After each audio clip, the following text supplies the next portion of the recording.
wonder baie oor hoe die kunste mekaar aanvul. 'n Gedig en 'n pizza is eintlik baie dieselfde. Pineapple hoort byvoorbeeld nie op een van die twee nie.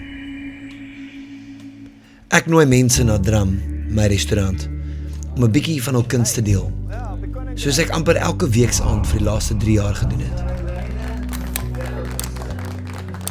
Ons praat oor kuns, geloof, kos, wyn, Maar my hart klop as 'n aardbewing, dit move my nie. en hoe hierdie goed alles eintlik by mekaar inpas. Net nie met pineapple nie. Nee, regtig. Kom kyk saam, proe saam en stoei saam met 'n paar moeilike idees.